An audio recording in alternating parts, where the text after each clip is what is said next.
Okay, this week's guest, Jeff Gentile, is a co-author of a great new book called Mob Adjacent, along with his brother Mike. It's available for pre-order right now at Eckhartz Press. Now, Jeff is not a mob guy. No. As the title of the book implies, simply mob adjacent. Just over there. Maybe it's best if you explain what that means. Well, it's really simple. We were raised in Little Italy in Chicago in the mid 1950s. Our father grew up with the next generation of post-Capone mobsters. To us, they were not mobsters. They were just guys who came over for dinner and brought fat envelopes to weddings, graduations, and funerals. We joked that we knew them socially. We didn't know mobsters professionally. I guess that's the difference. So we saw a lot of their world, but we were always one step removed from it. Oh, that's perfect. Gotcha. Right? No gunshots. Well, no gunshots. Occasionally one would drop on the floor at home, but we'll get to that. We're going to talk about that too. Okay, all right. Speaking of these great stories that are in the book, as the bartender for the mob, your dad literally knew all of these famous mobsters, from Giancana to Jackie Cerrone. Most of these guys have passed away, but obviously you must have you're a little worried about writing this book. Did you get permission from the current brass to write this? Is there a current brass? Well, there actually HR department of the mob that you got to go to? Do you have a sit down, or what do you call it? Well, it wasn't so much a sit down. It's my brother still has relationships with some of the old guys left over from back in the day. And what he did was, since we were planning on telling tales and naming names, he wanted assurances that we were going to be okay. So he went to his friend, we're calling him the Old Lion, because he's entitled to his privacy, and as we say in the book, and his name is none of your effing business. So Mike explained what we were going to do, and he looked at Mike and said, "Are you going to tell any secrets?" Mike said, "Well, I don't really know any secrets." And the guy said, "Well, do what you want. If anybody's got a problem with it, tell them I said to go F themselves." And we took that as permission, and that pretty much held us through. I would say that's permission. Well, Rick's address is under Eckhartz Press, so he's the one who's going to be getting Yeah, the problem. yeah, don't worry about me. Everything's fine. I got to tell you, I did love this book. And Thank you. When I explain it to people, I call it, it's not new mafia, it's mafia classic. It's the 50s and 60s and 70s, the heyday of the mob, especially here in Chicago. Truly, the heyday. The thing I love about this book, it really makes that time period come to life. You can almost see the pink neon on the pages. And for people who weren't around that time, can you explain what that entertainment district was like on Mannheim Road? I mean, it's kind of hard to imagine that was once there. Well, it really is, especially when you drive down Mannheim Road now. It's a string of chain motels and industrial operations, but back in the 60s, it was Las Vegas in Chicago. It was a row of glittering motels and hotels and restaurants and bars and nightclubs, because in the early 60s, the mob fully expected they were going to have open, legal, Nevada-style gambling in Illinois within 2 years. And they wanted to be ahead of the curve. So they used a lot of union money to build up these hotels. In the present moment, they made the money legitimately, and then in the motels and hotels in secret, they made the money less legitimately through some of their other operations. But yeah, it was something to behold, the neon and the flashing lights and the 30-foot diving boards at Manny Scar's Sahara Inn, and just an endless row, it seemed like, of flashy joints. I told my mom about this book, and I showed it to her, and she remembered Orlando's Hideaway. Oh, that's great. And she said that she went there and was with my dad. I mean, this was, obviously in the early 60s, right? Yeah, it would have been from 1962 to late 1965 is when Dad had the operation there. Amazing. All right, so Rick, you were born in 63, so maybe they got a little liquored up at Orlando's Hideaway. You never know. Speaking of Orlando's Hideaway, it's one of the biggest nightclubs on the Strip, and because of that, you guys got to meet some of the biggest stars of the era. Talk about the pool. You just mentioned his diving board, but talk about the pool next door. Well, Your dad's. Manny Scar was a wannabe gangster. He thought he was going to be the king of Mannheim Road, and he leveraged $11 million in mob money to build a $2 million hotel, and he attracted the biggest names: Frank Sinatra, Dean Martin. You could go on and on. Ella Fitzgerald, so forth. Fred Waring brought his orchestra, or his band, as it were. Eddie Fisher played there, and Eddie Fisher also played at Orlando's Hideaway, which was one of my favorite stories. That Eddie was down on his luck after all that Liz Taylor business when he dumped Debbie and took up with Liz, and his career was shot. But Frank Sinatra, who was playing next door at the Sahara, wanted to do his friend a favor, so he called Sam Giancana. Sam Giancana called Jackie Cerrone. Jackie Cerrone called my father, and my father booked Eddie Fisher. And because Dad didn't give a crap about sex scandals and whatnot, all he knew is that he played a 2-week engagement to mostly full houses, and if people booed, and they did, they were booing over a 3-drink minimum. Yeah, right, exactly. Their check's still cash. That's right, the check's still cash. Reynolds, what about her and her feelings? Well, that was one of my favorite parts. Is that my father said to my mother, do you want to come and see Eddie Fisher? And my mother just turned up her nose as only she could. And she said, I wouldn't be caught dead in the same room with Eddie Fisher after what he did to Debbie Reynolds. I know. My mom felt very strongly about that, too. It was a thing in the 60s. It really was, especially, in our neighborhood, the suburban moms, because all that stuff played out in all the movie magazines that were on everybody's coffee table. And you were a Debbie or a Liz. And battle lines were drawn. God, I love that. That is so great. Now, you talked about, meeting some of these people. Wasn't it the fact that you guys were hanging out at the pool where you just happened to would run into, like, Jackie Gleason, people like that? Well, Jackie Gleason and Art Carney were touring as a comedy act in the 60s, and they came to dinner at the restaurant. But probably for me, the most memorable one was the time Michael and I were downstairs in the nightclub, and we were running up the stairs to go to the pool, which was our own little kingdom. And directly in my path was Frank Sinatra. And I just stopped dead because, we were kids then. So some of the big names that played didn't mean anything to us in the moment. But Frank Sinatra, come on. And I just stood there, and he couldn't have been nicer. He said, because I almost ran right into him.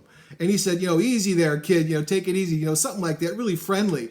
But it was a shock. And then later on, when Mike and I went back down into the nightclub, Sam Giancana was ripping Frank Sinatra to pieces about Joe Kennedy and a business deal that had gone bad, and not even the election business that went bad. It was about the Cal Neva Hotel that they all had a piece in. And Joe Kennedy sold out just before the whole thing collapsed, and he got his money out, and everybody else got screwed. We're going to get to the Kennedys in a second here, but there was another story I wanted to ask you about that happened in the hotel, and that was a certain little group from Liverpool stayed there, didn't they? Well, yeah, Manny Scar told us about that, because Mike and I used to sneak over next door just to gape at the splendor that was the Sahara. And he was telling us that one night in the 60s, the Beatles showed up. They were on their way to Minneapolis for a gig, but they had an overnight in Chicago, and they almost made it through.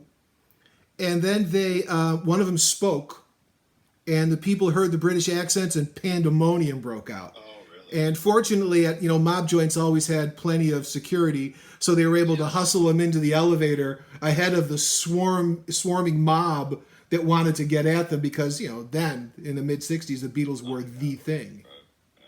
I mean, I think you're getting an idea of some of the stories that are in this book. I mean, it's really kind of like Vegas. It's like going to Vegas, except it was on Mannheim Road. How was the buffets? Were the buffets good? We didn't have a buffet. Dad didn't have a buffet in his restaurant. It was all... No sausage and peppers or anything? Well, no. The sausage and peppers Dad used to serve at the bar, and he was really smart about it, because he would serve these little sausage and pepper sandwiches, and he'd serve something hot, and that would be enough to remind people that they needed something cold to drink. So he would spend $2 making sausage sandwiches and sell $20 worth of drinks. Yeah. That, my friend, is America. That's right. That's Business 101. You guys put the book out a couple of, 3 years ago? When was the original? 2017. Yeah. Okay, so 3 years ago. But you've added so much more to this new version. What are some of the things that weren't in the first book that are now in this book for people that had bought the first book that you got to go buy another one? Well, the fascinating thing was what happened after we published the book, and it was that a lot of those old, 70 and 80-year-old mob guys in Chicago, my brother, God bless him, was handing the books out like candy to these guys, and they read it. And Don't they do that now, okay? No. We got to talk. We're good there. Using this now. You know what I'm saying? We're going to Yeah. throw Joe Kennedy up your ass. That's right. So he handed out these books, and they read them, and they really liked it. They liked the affectionate, respectful tone we took. And what happened was it loosened lips. Next thing we know, they're telling us stories about their exploits. And I asked them, I said, can I use the, can I have access to these? And they're like, yeah, sure, whatever you want. So, and that's one of my favorite chapters is called Crime Adjacent. And it's actually their exploits, their actual crimes that they told us about. And some of them are hilarious, the stuff that they pulled.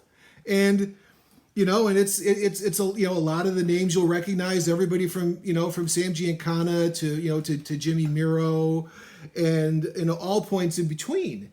And they were very forthcoming, particularly, about stuff that the FBI probably would have liked to know a long time ago. Yeah.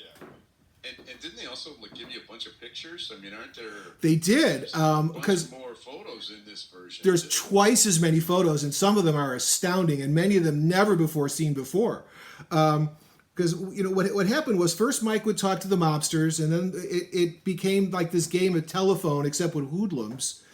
Guy A says talk to Guy B, and Guy B says talk to C, and C to D, and then we jump generations, and we're talking to grandsons and whatnot. And I was talking to one of the mobsters' grandsons, and I said, "Hey, have you got any pictures? We'd love to have some." And he sent me just this astounding cache of photos of his grandfather and his grandmother. And there's this incredible picture that's on the back of the book that just leaves me speechless. It's Jimmy Durante leaning over Tony Accardo's wife, Clarice, Jackie Cerrone's wife, Clara, and Skip Cerrone's wife, Mamie. And it was just amazing. And then a cousin of ours sent us a photo of... It was like the royal family of mobsters. It was Tony Accardo, Jackie Cerrone, Paul Rica, and Joe Iuppa. Now, these were guys who were seldom together, let alone photographed together. And each one of those guys ran the entire mob at one point. At one point they did. And here they all are they were at an anniversary party for an associate who made gambling machines, casino machines. And our cousin sent us this photo. She had it in an album. She said, "I don't know who most of these people are. Maybe you do." Well, we did. And it was just like... a photo of all the ex-presidents together. Yeah, exactly. It's like, holy crap. Look at all these guys together.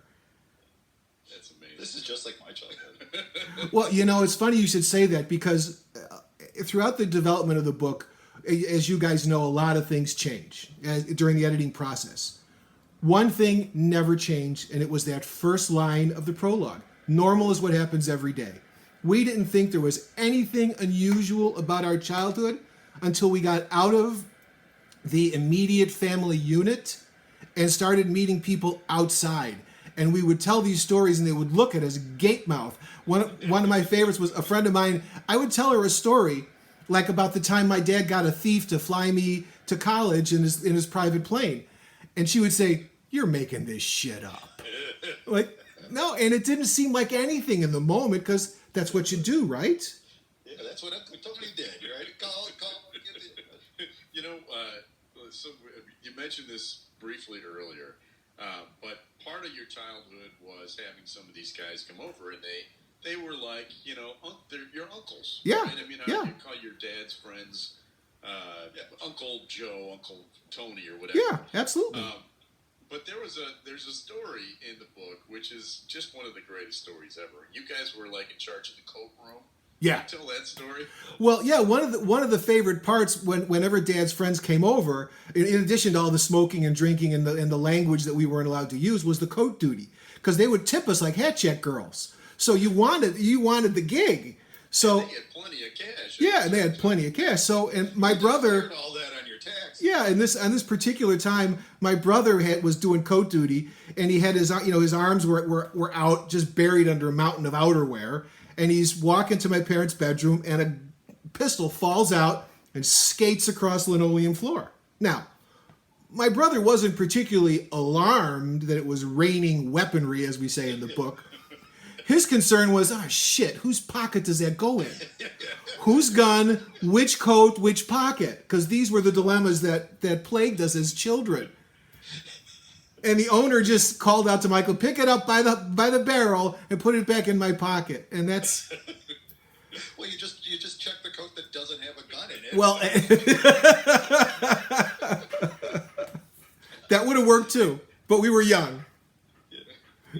Let's talk Kennedys. You briefly talked about the Kennedys. Okay. And it's clear when you read this book that there was no love lost for the Kennedys. Do you guys believe the mafia had something to do with either Kennedy assassination? That's what we always heard, but who knows? Right. So it was like discussed, though, wasn't it? It was kind of like, yeah, well, they shouldn't have messed with such and such. Right? It was very much discussed because and it was a very unusual situation for me as a child, because the world after JFK was killed was saying, oh my God, this is so terrible, the young president slaughtered, blah blah blah blah blah, the hero, the eternal flame, and we heard a really different version growing up. Yeah, I bet. So it was not Camelot. No. In fact, my father used a very colorful phrase years later when I mentioned it about what a tragic loss it was. He called them ass biters who got what they deserved. So, which was a very different take.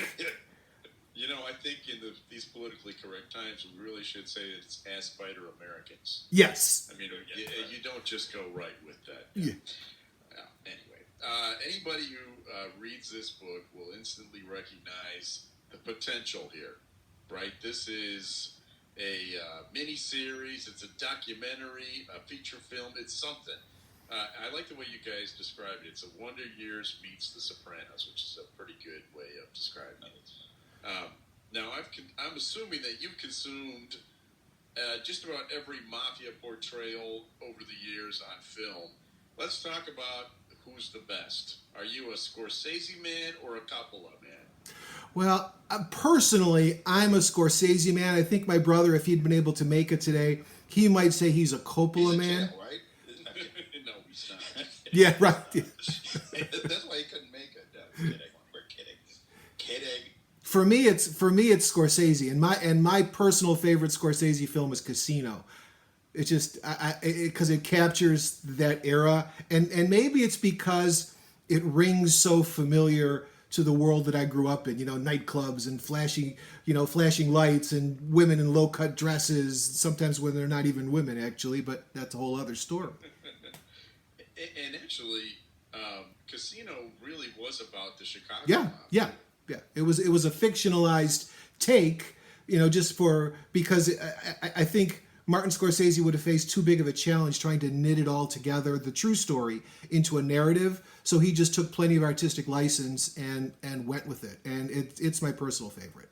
Because at that time they didn't know how the Spilotro brothers met their demise. I mean, they kind of knew where they ended up, but they didn't realize exactly how that happened. Isn't that right? Right. Yeah. That didn't actually come out until the true story didn't come out till 2008 in the Family Secrets trial, when an informant told the story of who was there, what happened, and the whole chain of events. Pretty grisly too.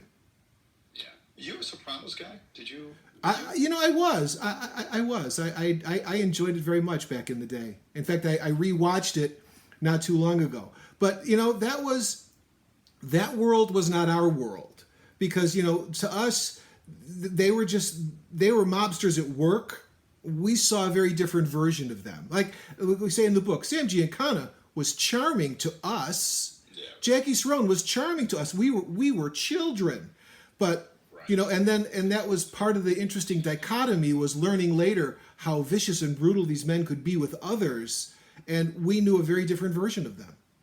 Yeah, you saw that. The version you saw was like that opening scene of Goodfellas, where they go through the restaurant in the back, and the table is brought out in front for the mobster. That was kind of my brother's experience, you know, because when he became of legal age, he was going to all those mob joints, and because Dad used to be a bartender, you know, all the nightclub and bar owners and restaurant owners knew my father, so my brother was always treated like a king. So he was the Ray Liotta, where they're following him and his girlfriend with a table. That's amazing. You know, I'm looking at the pictures of the book and the hairstyles Yeah. in like Goodfellas and Oh Casino. yeah. Just spot on. My God, I love these pictures. The big hair on these women. And the way you describe it in the book sounds very similar to what you'll see in a movie like Goodfellas, where like the truck would pull up and there would be a truck full of mink coats. Mink coats, yeah, or men's suits, or at one time Scissors or whatever. toys. Just you never knew. It was always, it's like we say in the book, it was always a little bit like Christmas morning. And that's, you know, even though you guys, your dad was not in the mob, it expanded to them because he was a friend of theirs. Is that kind of how it worked? Yeah. He became a target for for both clean and dirty members of law enforcement, because my father knew so much about some of these guys, you know, including the fact that you know, sometimes they used Dad's nightclub during the day. You know, Jackie Cerrone and Joey Aiuppa, Sam Giancana, sometimes Marshall Caifano, and even Ellen Dorfman would make guest appearances. They would meet there because it was out of the way and it was discreet. And of course, the FBI ended up they were watching, and then they tried to squeeze Dad to get him to cooperate in investigations into corruption, you know, union corruption and illegal gambling, and just a cornucopia of alleged crimes. Well, we're just scratching the surface here on this. I don't want to tell every story in this book, but there are literally hundreds and hundreds more that we strongly recommend. So this is your chance to plug away, because you got so much stuff going on. You're doing book readings, You got the videos going on. giving away books, you're selling merchandise. Tell people how they can get this book, where it is, and what other And stuff. all the other stuff that you're Well, of course, they can buy the book direct from Eckhartz Press, which we strongly recommend, and we'll also be selling it on our mobadjacent.com website. And my brother started an ancillary venture called gangstergear.com.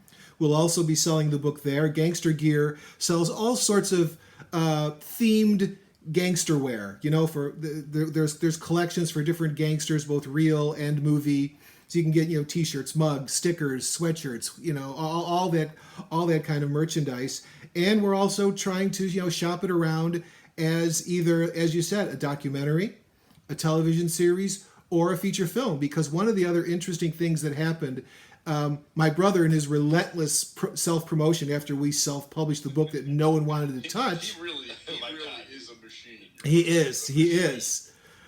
You know, and that's why we make such a great team. I'm normally a little more introverted, and Mike is all extrovert. So, and he got us in front of a lot of, you know, pretty important Chicago media figures, and they all loved the book, which turned into a story all by itself. You know, we ended up doing radio interviews and TV interviews, and we were featured in the Chicago Tribune, and then Larry Potash featured us in his documentary series, where we actually went back to the old neighborhood and walked the streets and told the stories. And that convinced us again that there was more to this story. There was more opportunities to tell these stories than we had even dreamt of. Well, we're also convinced, which is No, why we're publishing it. We are thrilled that you guys came with us, and we really appreciate everything that you've done. Don't sell yourself short. You're a little bit of a promotional machine too with these videos that you're doing. Well, you know, self-promotion is a noble goal and a good business model. But I thought, and you're talking about the story time videos? Yes. Yeah, I did Yeah, those will start running on our social media and on our YouTube channel. And I just thought it would be a good way to introduce people to the book. So I was sitting in a chair and I just read random paragraphs. Like Fraser Thomas. Didn't Fraser Thomas? Yeah. Classics. It's a family classic. Except this is with mobsters. Family classics with mobsters. It's a different family. Yeah. He's a friend of ours. Yeah, and really, what started it all was the YouTube documentary that Mike did called Mob Adjacent. This whole project was his initial idea. He wanted to do these videos capturing these stories for his children and grandchildren. And I said, great, I'll help. I think it's a great idea. But it seemed like a half effort. I wanted to write a book. So he got what he wanted, and then we collaborated, and then he took off promoting it like I never could have. And those videos are still out there on YouTube. Yeah, the original webisodes are still there. They've been watched by thousands and thousands of people. And in fact, right now we're running little snippets of them on our social media in the run up to the release of the book. And the social media places people can find you? They can find us on all the usual suspects. There's Mob Adjacent at Facebook, Instagram, Twitter, and of course our YouTube channel, our Mob Adjacent YouTube channel. Well, Jeff, we really appreciate you being on the show. You obviously have a passion for this, and you did a great job writing it. You're a great writer. You really Thank are. you. Oh, thank you very much. I appreciate Very that. good writer. But thanks for being on the show too, and don't forget, people, to pre-order the book. It's at Eckhartz Press right now. The book will ship at the end of the month, and we wish only the best to you, Jeffrey Gentile. I think this is the only book that has two grade school kids and a baby with their eyes blacked out. That was one other thing that was a constant from the very beginning. Is I had my heart set on that image of Michael, Lisa, and I when we were children. The way they used to do it in the newspapers, they would black out the eyes. I just thought that it captured the essence of the story. Your $20 is worth just for the picture. I think so. Right? 400 plus pages is gravy as far as it's noodles and gravy. Yeah, 76 page. I think there's 76 photos over 44 pages, so there's a lot of pictures. Oh yeah, that's great. And we really appreciate everything. Thanks Thanks you. a lot, buddy. You're very welcome. We'll be talking to you soon. All right, bye.